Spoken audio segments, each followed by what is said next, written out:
Mesdames, Messieurs, bienvenue à ce MAG du dimanche 6 avril 2025, dont voici les principaux titres. Les consultations politiques se poursuivent. Le conseiller spécial du chef de l'État en matière de sécurité a réussi quelques opposants en vue de créer un large consensus autour de la formation d'un gouvernement d'union nationale. Faudra-t-il juste un remaniement ou un changement? Cela veut tout simplement dire que le poste de Judith Souminois sera mis en ballottage. Il y a de cela une année qu'elle a été nommée par le président de la République pour diriger le gouvernement. Quel bilan dressé pour cette première ministre femme en République démocratique du Congo? À quand la mise en application effective de la résolution 2773 du Conseil de sécurité des Nations Unies? La question taraude les esprits, surtout qu'il y a plus d'un mois que cette résolution demandant le retrait des soldats rwandais sur le sol congolais a été prise. Kinshasa multiplie des stratégies pour sa mise en œuvre. Le Parlement congolais est entré en danse à travers la diplomatie parlementaire. L'on en a pour preuve la récente visite du président du Sénat congolais en France et en Belgique. C'est depuis la paix du mois de février dernier que les militaires et policiers ont vu leur solde doubler. Ceux qui se battent au front ont désormais une prime de 500 $ chacun. Cette idée du gouvernement vise à booster le moral des troupes, valoriser leurs services et reconnaître le risque qu'ils courent chaque jour. Cette majoration aura-t-elle un impact sur le rendement des hommes en uniforme et surtout sur leurs conditions de vie?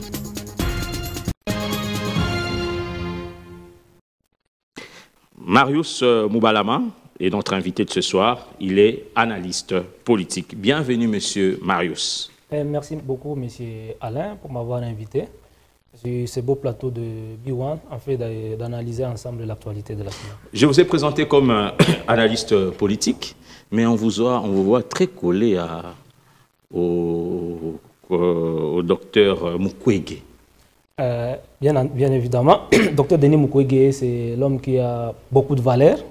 Et ce sont ces valeurs-là qui nous ont poussé, nous autres, à le défendre, mais également à relayer le travail qu'il fait en faveur de la nation. Et là, j'ai peur, là, peut-être vos analyses ne seront pas objectives, peut-être parce que ça ne sera pas penché vers Mukwege, par exemple. En fait, Denis Mukwege lui-même, déjà à la base, il a toujours été objectif. Parce que ce qu'il fait, c'est en faveur du pays et non pas à sa propre faveur. Il a disparu depuis les dernières élections. Il est où présentement? Il est à Bukavu? Denis Mukwege n'a pas disparu.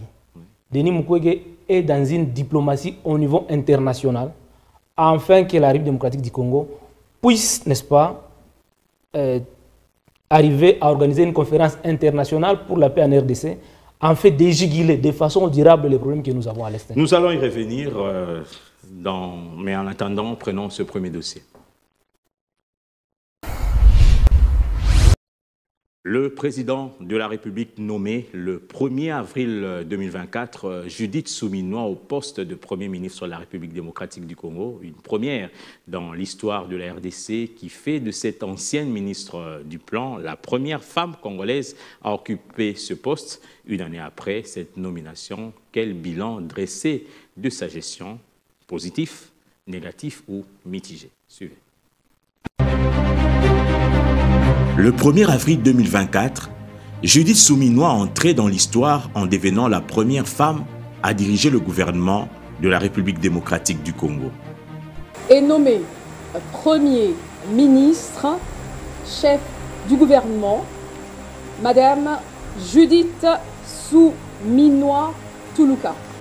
Son accession à la primature était porteuse d'espoir, symbolisant une avancée vers l'égalité des genres et une modernisation politique du pays. Je suis consciente de la grande responsabilité qui est la mienne. J'ai indiqué au chef de l'État qu'il pouvait compter sur ma loyauté pour l'aider à mener à bien le développement de notre cher pays, la République démocratique du Congo, et que nous puissions, sur base de ces engagements qu'il a définis au moment de son investiture, travailler pour la paix et le développement en République démocratique du Congo, que le peuple congolais puisse bénéficier de ce pays, des ressources qui nous ont été donnés par le Seigneur. Un an après, l'heure est à l'évaluation. Son mandat a-t-il été à la hauteur des attentes et des défis auxquels la RDC est confrontée? Dès son arrivée à la primature, Judith Souminois a hérité d'un contexte politique et économique complexe. La situation sécuritaire dans l'est du pays est restée précaire, marquée par les affrontements récurrents entre les forces armées de la RDC et les groupes armés, notamment le M23. Mes chers compatriotes, cette guerre a trop duré. 30 ans, ça suffit. Aujourd'hui, le Rwanda, avec malheureusement la complicité de certains de nos compatriotes, veut porter atteinte à ce que nous avons construit depuis plusieurs décennies. Un avenir commun, une cohabitation pacifique, un relèvement économique dans le nord et le sud Kivu et à travers toute la République démocratique du Congo. Sur le plan diplomatique, la première ministre a joué un rôle actif dans le renforcement des relations avec le pays voisin et les organisations internationales. La RDC est un tournant de son développement où nous avons besoin d'avoir un accès à beaucoup plus d'investisseurs dans le secteur privé, mais il y a un certain travail à faire à notre niveau parce que nous voulons aller vers la diversification de l'économie, nous voulons la transformation avec toute une chaîne de valeur et comment on va aussi améliorer le commerce au niveau de la RDC et quel accent nous pouvons donner à des jeunes et à des femmes qui travaillent déjà dans le commerce mais qui peuvent améliorer leur performance à travers notamment la digitalisation. Son engagement dans les discussions pour le retrait des forces étrangères présentes sur le territoire congolais a été salué par certains analystes, bien que des tensions subsistent. Au-delà du front militaire, cette guerre est menée sur plusieurs autres fronts. On l'a dit, le front diplomatique, judiciaire, économique, médiatique et spirituel. Mais le plus important est porté par vous. Judith Souminois avait annoncé plusieurs chantiers prioritaires, notamment la modernisation du secteur public, l'amélioration des infrastructures et la lutte contre la corruption. La corruption n'est pas une simple entorse administrative, elle n'est pas un détail dans la gestion du bien public. Elle est une perversion morale et sociale, un affaiblissement insidieux de nos institutions, un détournement continu du destin collectif. Elle mine la crédibilité de l'État, sape la confiance mutuelle qui doit exister entre gouvernants et gouvernés, et plus largement, elle brise l'élan même du développement. Des efforts ont été faits pour digitaliser certains services publics, mais le processus reste freiné par des lenteurs bureaucratiques et un manque d'infrastructures adaptées. Si les déclarations fermes ont été faites, les résultats concrets peinent à se matérialiser. Les observateurs estiment que la résistance de certains cercles politiques complique l'application des mesures rigoureuses. En fait, la crise morale que le Congo a connue a fait que beaucoup d'acteurs sont tombés beaucoup plus bas et donc avec elle voudrait aider avec tous les autres à relever les défis. Des projets de réhabilitation des routes et de construction des bâtiments publics ont été lancés, notamment avec l'inauguration du barrage Grand Bangui et l'investissement dans le programme Star Est, mais leur impact sur la vie quotidienne de la population reste limité. L'un des domaines où le gouvernement souminois a le plus d'efforts à fournir concerne les politiques sociales. L'amélioration de l'accès aux soins et à l'éducation a été régulièrement mise en avant par le gouvernement. Mais la réalisation sur terrain montre peu d'avancées significatives. Après un an à la tête du gouvernement, Judith Souminois s'est imposée comme une figure politique influente, mais son bilan demeure mitigé. Si elle a réussi à maintenir une certaine stabilité politique et à impulser des réformes importantes, l'ampleur des défis auxquels fait face la RDC exige des avancées plus concrètes. L'année 2025 s'annonce donc cruciale. Les efforts en matière de sécurité, de justice et d'économie devront s'accélérer pour que son mandat soit perçu comme un tournant décisif plutôt qu'une occasion manquée.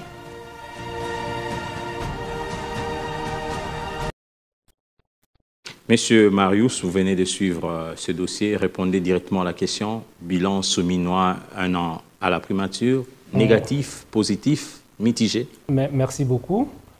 Avant la mise en place de ces gouvernements souminois que nous avions entendus pendant un long moment, le président de la République lui-même avait déclaré qu'il va nous donner un gouvernement qui ne va pas lui permettre de commettre les erreurs du passé. Malheureusement, la façon dont le gouvernement nous a été présenté a laissé envoler les espoirs qu'on avait par rapport à la résolution des problèmes qu'on avait au pays. Parce que quand vous regardez d'abord la configuration du gouvernement, c'est d'abord les acteurs de l'échec du passé qui sont revenus au moins à 40% dans le gouvernement de Mme Souminoua. Tous ceux qui ont échoué dans le gouvernement Sama, ce sont les mêmes figures que nous avions vues encore dans le gouvernement Souminoua. C'était comme si le gouvernement Sama a été remanié. On dirait le gouvernement Sama 3. Et donc, du coup, conséquent, la suite n'a donné aucun résultat. Quand vous prenez les 6 actes, que Mme Souminoua avait promis pour réaliser le projet de société du président de la République, aucun axe n'a donné un résultat. Je rappelle que nous sommes encore à 1 année seulement. Le nous sommes à 1 année seulement. Hein? Nous sommes à 1 année seulement. Pas un tout petit peu d'avancée. Nous sommes à 1 année seulement, mais au moins par trimestre, quand même, on peut nous donner quelques résultats. J'avais suivi moi-même Mme Souminoua par rapport au volet emploi. On lui avait demandé par les journalistes quelle était la réalisation dans les 3 mois de son pouvoir depuis qu'il est là. La réponse qu'il avait donnée m'avait laissé perplexe. Lui-même disait que non, jusque-là, il n'avait aucune statistique, que le ministère du Plan ne lui avait jamais donné l'évolution des décès qu'il devrait avoir comme statistique.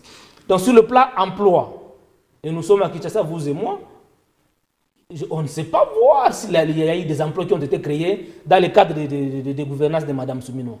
Il y avait comme axe la création d'emplois. Comme je l'ai dit, rien n'a été fait de ce point de vue-là. Et il y avait la protection du pouvoir d'achat des Congolais. Il y a, au moins, on a maîtrisé le taux. Vous savez que les Congolais ont perdu le pouvoir d'achat, n'est-ce pas? On n'est plus dans les fluctuations du taux d'échange. Maintenant, c'est à 28, 29, 28. C'est stable. Mais malgré ça, on ne sait pas, n'est-ce pas, on n'a pas ajusté le revenu des Congolais par rapport au taux d'échange. Parce qu'en arrivant aujourd'hui à 28, ça veut dire que les Congolais ont perdu largement leur pouvoir d'achat. Parce que celui, par exemple, qui avait 100 000 francs, il y a par exemple 5 ans, et les 100 000 francs d'aujourd'hui n'ont pas la même valeur. Le même panier qu'on pouvait avoir avec 100 000 francs il y a 5 ans, lors de l'accession du président de la République au pouvoir, et les 100 000 francs d'aujourd'hui, on ne peut pas avoir le même panier. Et de ce point de vue-là, il y a eu encore un échec patent. On peut dire que nous, on a stabilisé les taux d'échange, il n'y a plus de fluctuations. Mais en ce qui concerne le pouvoir d'achat des Congolais, nous l'avions perdu et rien n'a été fait pour que les Congolais puissent recouvrer ce pouvoir d'achat-là. Mais il y a eu beaucoup d'actions dans ce secteur-là, avec la suspension de la TVA sur quelques matières de première nécessité, sur le ciment. Là aussi, c'est rien. Ça c'était aussi une grosse erreur qui a été commise par le ministère de l'économie. Et je me dis, cette décision ne devrait pas être prise par le professeur Mukoko Samba. Ouais. Quand on prend des décisions comme ça veut dire qu'on prive l'État congolais de se revenir. Parce que le budget de la RDC est soutenu par la douane, mais également par le secteur minier. La meilleure façon qu'on devrait faire, c'était de booster la production locale.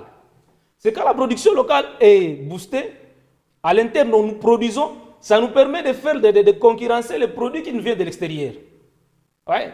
Quand nous produisons en grande quantité à l'interne ici, on n'aura pas besoin d'aller chercher les produits de l'extérieur. Mais à l'interne, depuis que Kamer était ministre de l'économie, jusqu'à aujourd'hui, il n'y a pas eu de stratégie pour développer la production locale. Donc le bilan de Mme Souminoua est négatif. Le bilan de Mme Souminoua, donc je dirais que Mme Souminoua a largement échoué. Aucun de ces actes pour réaliser le projet des sociétés du chef de l'État n'a réussi. Il a parlé de protection. Il y a eu des avancées sur le plan diplomatique. Aujourd'hui, toute la communauté internationale, ou presque, condamne le Rwanda. C'est grâce aux démarches entreprises par son ministre des Affaires étrangères. Et elle-même, on l'a vu même à Genève, en train de se battre pour que le Rwanda soit condamné. Et tout cela entre dans la ligne des échecs. Là, c'est là que je vais répondre à ceci. Quand on est compétent, on l'est. Femme ou homme, quand on fait bien son travail, on doit applaudir. Madame Wagner, c'est tout Congolais aujourd'hui qui est fier de lui. Ce n'est pas parce qu'il est femme, mais c'est parce qu'elle est compétente, elle fait bien son travail. Madame Judith Souminois est compétente. Madame Judith Souminois, c'est cela maintenant qui a le problème. Il n'y a pas longtemps, je l'ai suivi au Congo central, étant fière d'être la première ministre femme dans notre pays.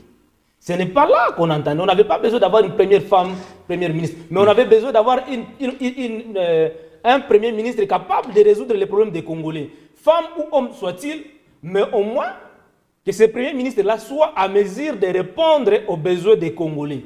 Wagner, c'est une femme, Kaikwamba, mais elle a répondu quand même. Sous la direction de qui? Des Souminois.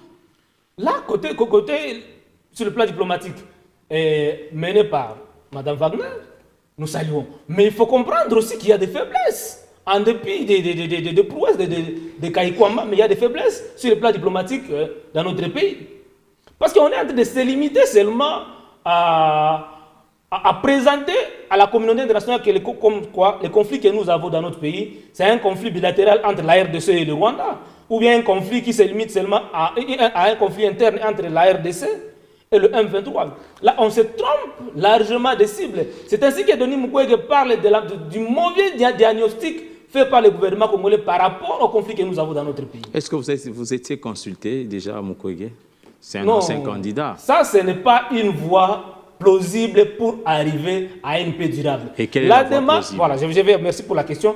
La démarche de Denis Mukwege ce n'est pas pour que Denis Mukwege puisse se retrouver dans un gouvernement quelconque. Ce n'est pas pour que Denis Mukwege soit Premier ministre, mais c'est pour que la République démocratique du Congo puisse recouvrer son intégrité. N'est-ce pas? Puisse recouvrer... Et en quoi consiste cette démarche? Denis Mukwege a donné 3 voies de sortie de ce conflit. La première voie, c'est le cessez-le-feu. Que nous avions, qui est déjà, que nous dirons avoir acquis, même si ce n'est pas encore mis en œuvre. Il y a des combats toujours. Hein? Le cessez-le-feu avec la résolution 2773. C'est cette résolution-là, le gouvernement congolais devait prioriser ça, mettre ça en exergue, présenter ça partout pour que... Oui, à part ça, parce qu'il y a un dossier entier consacré à la résolution. À part le cessez-le-feu, il y a la conférence internationale pour la paix en RDC qui doit nous amener à revitaliser l'accord d'Addis Abeba. Donc, c'est quelque part, ça rencontre l'idée de l'initiative de l'ECC5. Tout à fait. Mais aussi, Dr Denis Mukwege soutient le pacte social pour la paix et le bien-vivre de l'Église catholique et l'ECC. Parlant de la conférence internationale pour la paix en RDC, cette conférence-là nous permettra, n'est-ce pas, de toucher la cause profonde des conflits que nous avons. Il ne faut pas ignorer que le conflit qu'il y a dans notre pays, sa dimension internationale est plus prépondérante que la dimension interne. Mais cette dimension internationale-là, c'est ce que le gouvernement congolais n'arrive pas à toucher. Vous savez que dans ces conflits, il y a le Rwanda qui est actif, il y a le Burundi qui est actif, il y a l'Ouganda qui est actif, il y a tous les pays de l'EAC, il y a le SADC et d'autres pays de la communauté internationale. Mais nous, on se caponne seulement sur le Rwanda, en oubliant les autres là. Et quand je dis qu'à travers la conférence internationale, on aura la possibilité de revitaliser l'accord d'Addis Abeba, parce qu'au moins, à Addis Abeba, tous les acteurs majeurs de ces conflits ont été signataires. Et chaque partie avait pris des engagements. Mais malheureusement, aucune partie n'a respecté. C'est ainsi que vous voyez Kagame se sentir à l'aise à Luanda et à Nairobi. Parce qu'au moins à Luanda et à Nairobi, Kagame n'avait pas pris des engagements. Mais à Addis Abeba, Kagame a pris des engagements avec tous les pays membres de CIRGL. Bon, peut-être qu'au Togo, il va prendre ses engagements parce que je vous informe, ou peut-être que vous êtes déjà informé, que c'est le président togolais qui a été désigné comme médiateur dans cette crise en remplacement du président angolais, João Lourenço. Ceci nous fait passer au deuxième dossier. Je le disais tantôt, le président togolais a été désigné médiateur dans la crise de la région des Grands Lacs. Faure Gnassingbé et Adema remplace l'Angolais João Lourenço, l'actuel président en exercice de l'Union africaine. Une désignation qui va certainement booster, voulais-je dire, les processus diplomatiques déjà engagés pour le retour de la paix dans cette partie de la République démocratique du Congo.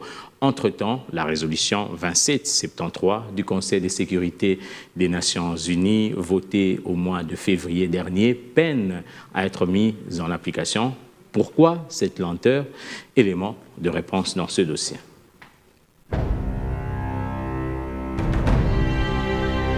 L'adoption de la résolution 2773 par le Conseil de sécurité des Nations Unies le 21 février 2025 avait été saluée comme une avancée diplomatique majeure pour la République démocratique du Congo.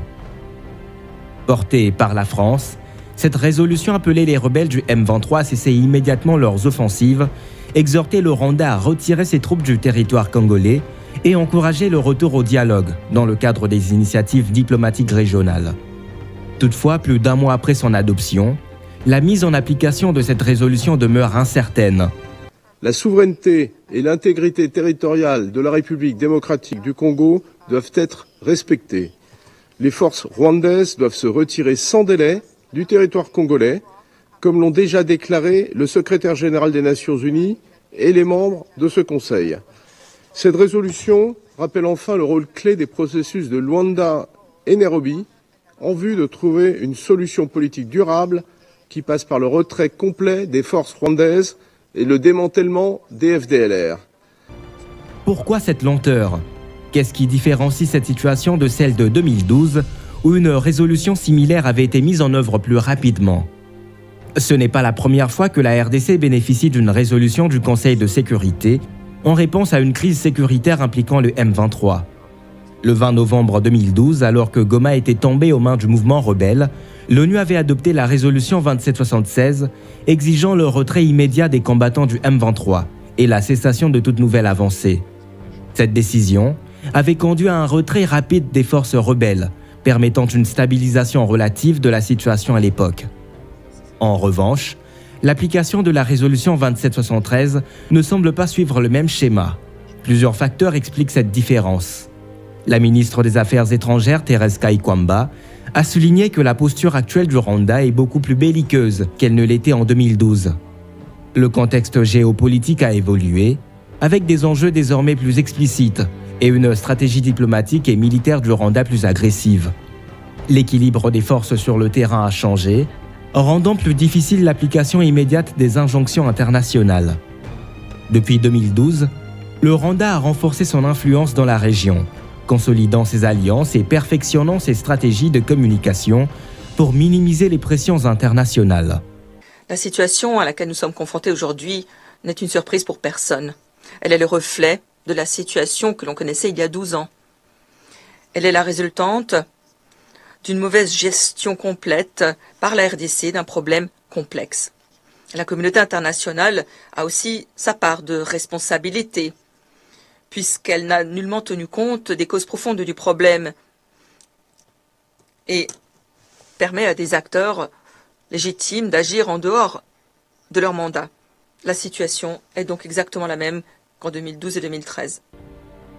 La communauté internationale, bien qu'ayant pris acte des violations du droit international, semble hésitante à adopter une approche coercitive ferme à l'égard de Kigali. Cette réticence pourrait être liée à des intérêts stratégiques, économiques et géopolitiques qui dépassent le cadre strictement congolais. En outre, la dynamique interne en RDC a changé.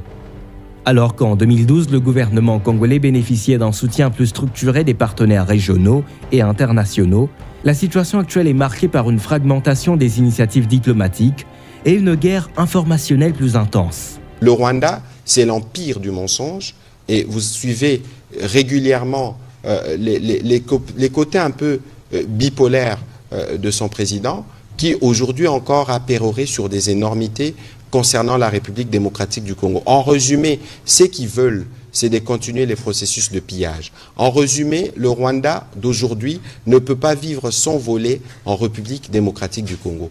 Et aucun Congolais, où qu'il se trouve, ne peut accepter cela. Conscient des défis liés à la mise en œuvre de la résolution 2773, le gouvernement congolais a engagé une nouvelle approche complémentaire, la diplomatie parlementaire. Le président du Sénat, Jean-Michel Samaloukonde, a été mandaté par le chef de l'État pour suivre de près la concrétisation de la résolution et l'application des sanctions contre le Rwanda et le M23FC. À cet effet, il s'est rendu à Paris et à Bruxelles pour mener des rencontres de haut niveau avec des responsables européens. Ces discussions ont porté sur la nécessité d'accélérer l'application des mesures adoptées par l'Union européenne contre le Rwanda et son soutien aux rebelles. L'objectif est d'obtenir un engagement plus ferme des partenaires internationaux pour une mise en œuvre effective des sanctions et de la résolution 2773. Mais le suivi que nous sommes venus faire ici, après d'abord la résolution 2773, qui a été votée à l'unanimité sous la plume de la France, allant dans les condamnations du Rwanda et de ses supplétifs et de ce qui se fait en République démocratique du Congo à l'Est. Nous sommes revenus sur la demande de l'appui que nous devons recevoir de tous nos partenaires, tous ceux qui condamnent, pour que nous allions dans la matérialisation des sanctions qui sont édictées. L'incertitude qui entoure l'application de la résolution 2773 illustre les limites du cadre diplomatique actuel face aux défis sécuritaires de la RDC. Entre les résistances du Rwanda, l'évolution du rapport de force sur le terrain et l'hésitation de la communauté internationale à adopter des sanctions strictes, la mise en œuvre de cette résolution semble compromise à court terme. Le 11 février, notre Parlement a adopté une résolution forte sur l'escalation de la violence dans l'Est de la RDC. Je vous promets qu'on continue nos efforts pour convaincre la Commission de suspendre l'accord sur les matières premières avec le Rwanda et d'imposer des sanctions pour stabiliser la RDC et ramener la paix durable pour la région. C'est pourquoi la diplomatie parlementaire est essentielle. Pousser les dirigeants européens et nos États membres de passer de la parole aux actes. Toutefois, la RDC continue de multiplier les efforts pour mobiliser un soutien international plus large. La pression diplomatique, combinée aux initiatives régionales et à la résilience des forces de défense congolaises, pourrait à terme permettre de surmonter ces obstacles. La question demeure, la communauté internationale saura-t-elle faire preuve de la même fermeté qu'en 2012 ou assistera-t-on à une impasse diplomatique prolongée? L'avenir de la stabilité dans l'Est de la RDC dépendra en grande partie de la réponse apportée à cette question dans les mois à venir.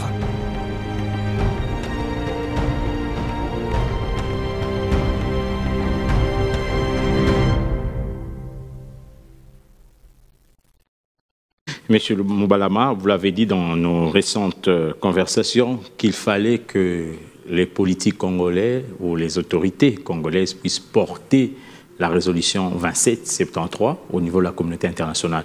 Mais on se rend compte que son application est lente. Qu'est-ce qui bloque dans l'engrenage? Merci. Comme je l'ai dit tantôt, les diagnostics au niveau interne ici posent déjà problème par rapport au conflit que nous avons. La dimension internationale de ces conflits est plus prépondérante.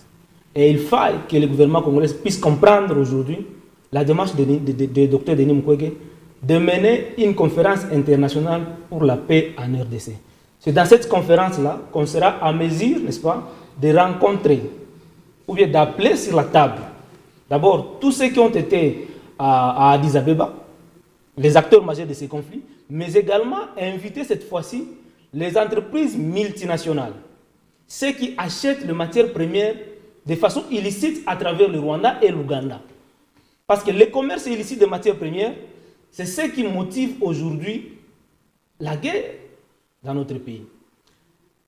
Aujourd'hui, comme je l'ai dit, la dimension internationale est plus prépondérante et qu'on doit en tenir compte.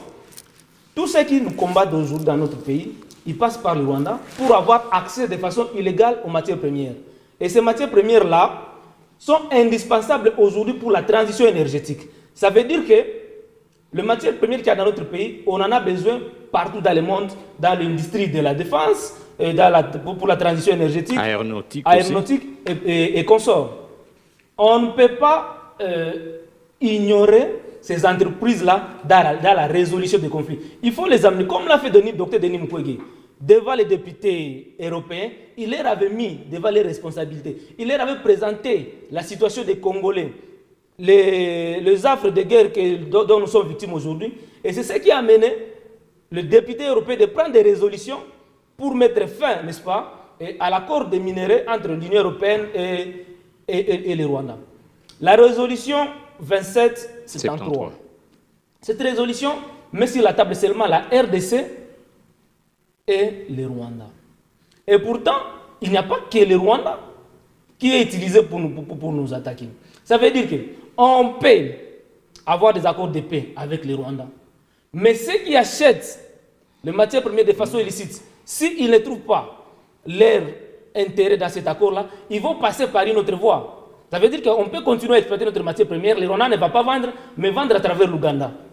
Et vous savez, on peut avoir la paix avec le Rwanda, par exemple, mais en Ouganda, il y a déjà une autre rébellion qui vient de naître avec Thomas Lubanga. Il y a d'ailleurs 2. Voilà, ça c'est déjà un problème. Et donc, les conflits ne concernent pas que le Rwanda. Il faut faire un effort de toucher ces acteurs-là et les mettre en confiance.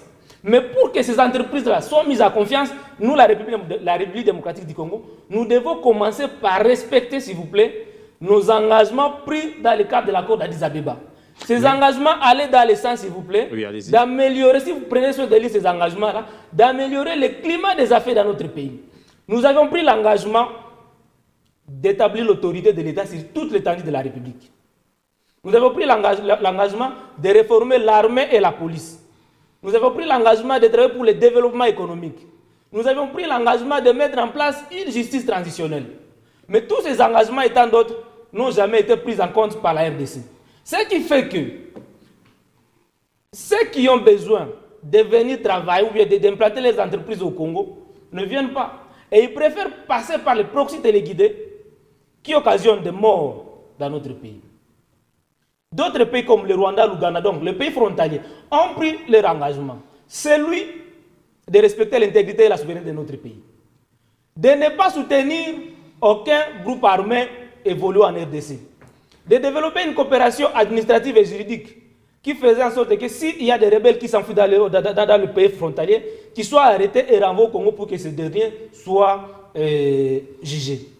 Rien de ces accords-là n'a jamais été respecté. La communauté internationale, lui aussi, qui était co-garant de ces accords-là, avait pris l'engagement d'accompagner la RDC dans la mise en œuvre de ces accords, des engagements ou bien de cet accord-là. Mais malheureusement, aucune des parties, comme je l'ai dit, n'a jamais respecté ces engagements. Et quand vous regardez maintenant la résolution 2773, c'est tout ce qu'on avait demandé au Rwanda et d'autres pays frontaliers de faire, qui n'ont jamais fait. Qui n'ont jamais fait. Ce sont les mêmes choses qu'on demande encore aujourd'hui au Rwanda. Ça veut dire que donc, la si nécessité... je comprends bien, M. Moubalama, donc le cœur de ce changement, c'est l'accord cadre d'Addis Abeba. Si, voilà, vous avez compris. Si on revenait à Addis Abeba et on demandait à chaque partie de respecter ses engagements... Mais est-ce qu'aujourd'hui, c'est facile de revenir après plus de 10 années? C'est facile si nous, d'abord, parce que... On peut tout dire, mais la grande responsabilité revient à notre pays. J'ai eu à recevoir plusieurs fois le coordonnateur du mécanisme national de suivi de l'accord. J'ai reçu une fois M. François Mwamba, j'ai reçu M. Ibalanki. Dernièrement, nous avons reçu celui qui était leur adjoint, M. Patrick Toumba. Mais apparemment, la RDC a en grande partie rempli sa part des responsabilités. Bien, merci. C'est pourquoi je suis en train d'insister sur la nécessité de revenir à l'accord cadre d'Addis Abeba. C'est aux autres de remplir leur... Nous, la RDC, nous n'avions rien fait par rapport à ces engagements-là. Si, on a quand même... L'armée, on n'a pas réformé l'armée et la police. Ça, c'est un des engagements que nous avons pris.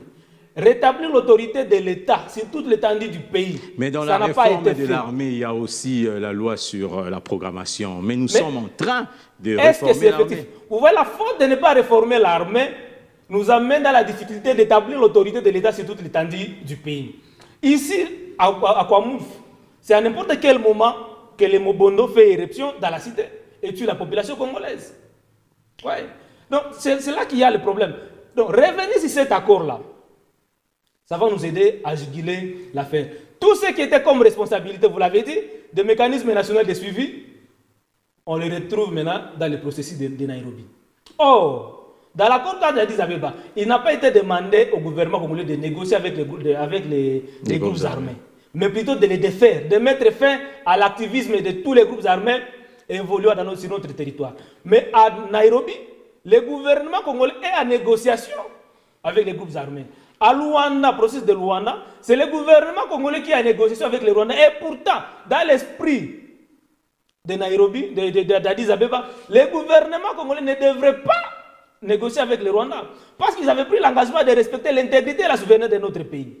Et vous allez voir que même si cet accord, la résolution 2773 existe, mais le gouvernement congolais aussi est en train de s'éloigner de ces dispositions-là.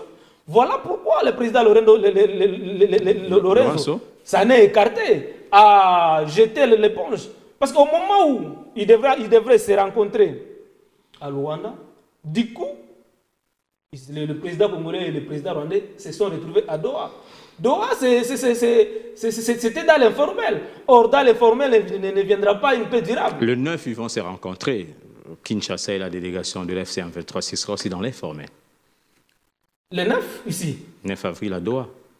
C'est dans l'informel. Parce que quand vous lisez la résolution 2773, on ne parle pas de Doha. Et quand vous voyez Doha, ce sont les intérêts, n'est-ce pas, de Qatar qui sont en danger en RDC et au Rwanda qu'on cherche de protéger et non pas l'intérêt du Congo. Nous, on a plus besoin de la paix. Peut-être une information. Oui, en quelques minutes, parce qu'on doit entamer le dernier dossier. Doha a des intérêts économiques au Rwanda et en RDC. 60% de l'aéroport du Rwanda, c'est le Qatar. 49% des Rwandais, c'est Qatar. Quand il y a eu l'accord de paix entre la RDC et le Rwanda, qui donnait au Rwanda la possibilité de raffiner l'or congolais au Rwanda, le président Kagame est allé prendre l'argent au Qatar pour implanter cette raffinerie chez lui. L'argent qu'il devrait rembourser, malheureusement, il n'a pas eu cette opportunité-là de raffiner l'or. Du coup, il n'a pas remboursé cet argent qu'il avait pris. Au Congo, quand vous voyez le port en eau profonde de Banana, c'est le Qatar. Donc, ce n'est pas les intérêts du Congo qui jouent, mais plutôt les intérêts des autres. Or, nous avons besoin d'une paix. Cette paix ne viendra que si le Congo puisse comprendre la démarche du DINIFIS. La conférence internationale proposée par Denis Mukwege a été proposée aussi par le procureur général, je crois, de la CPI quand il était de passage au Congo. Et j'ai suivi le professeur Taylor Lubanga, qui est chargé de procès avec les CPI, salué parce que c'est venu du procureur de la CPI. Et pourtant, Dr Denis Mukwege avait déjà proposé ça depuis longtemps. Pourquoi ne pas valoriser les efforts et le travail fournis pour l'intérêt du pays par les fils du pays? Espérons que dans le prochain dossier, nous allons comprendre que nos autorités ont valorisé le métier des militaires et policiers en République démocratique du Congo. Troisième dossier. Vous le savez, c'est depuis la paie du mois de février dernier que les policiers et les militaires ont vu leur solde doubler. Ceux qui se battent au front ont désormais une prime de 500 $ américains chacun. Cette idée vise à booster le moral des troupes, valoriser leurs services et reconnaître les risques qu'ils courent chaque jour.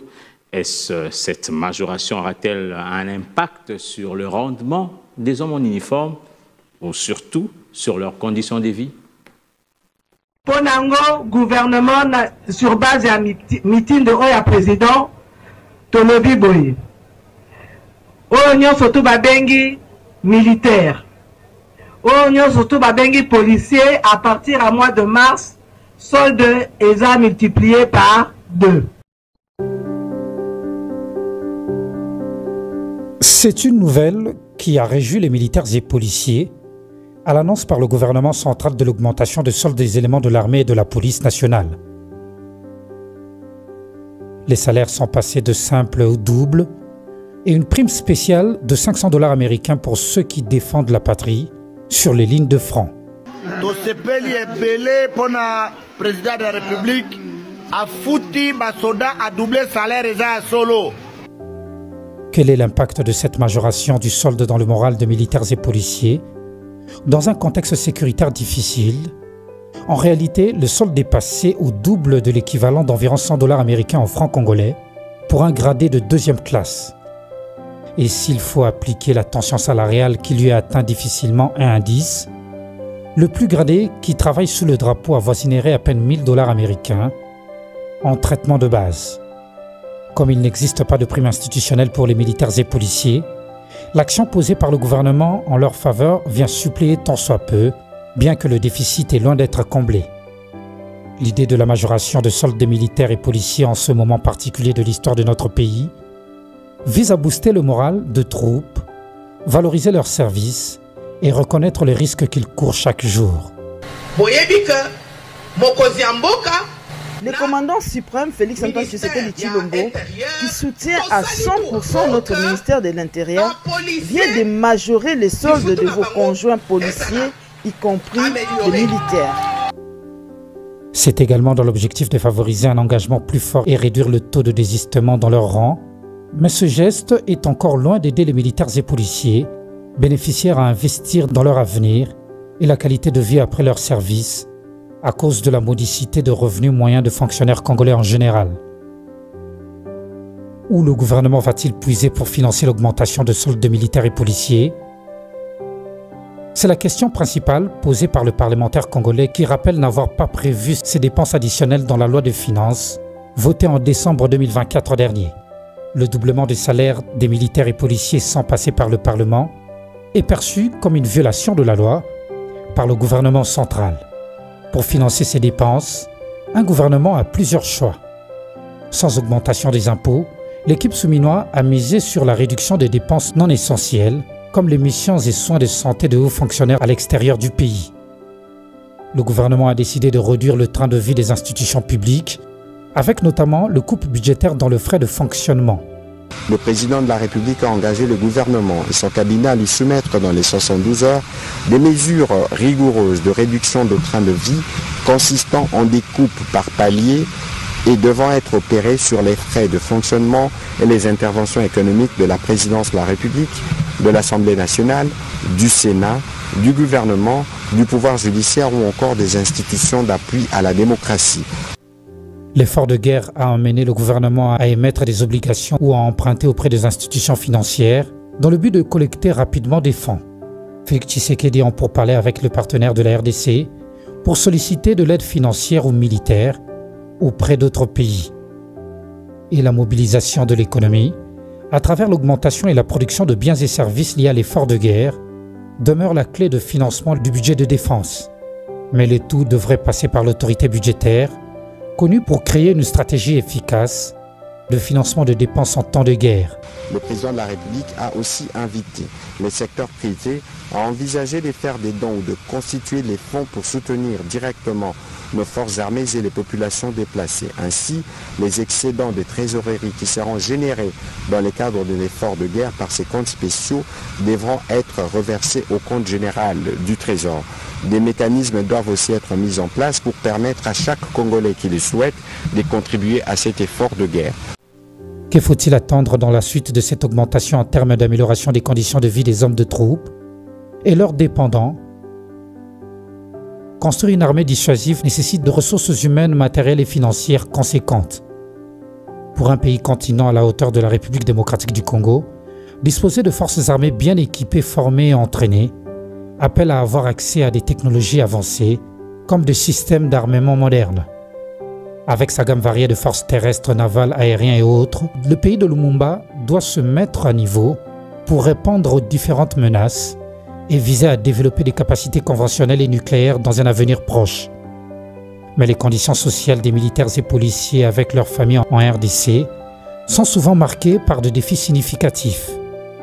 Nombreux vivent dans des casernes qui manquent d'infrastructures adéquates, l'accès à l'eau potable, à l'électricité et aux soins de santé est limité, ce qui affecte la qualité de vie de famille. Les enfants des militaires ont parfois un accès limité à l'éducation de qualité. Les conditions sociales des militaires et de leurs familles en RDC nécessitent une attention particulière et des interventions ciblées pour améliorer leur bien-être et leur intégration dans la société. Des réformes dans le domaine du logement, de la rémunération et des services sociaux sont cruciales pour améliorer leur qualité de vie.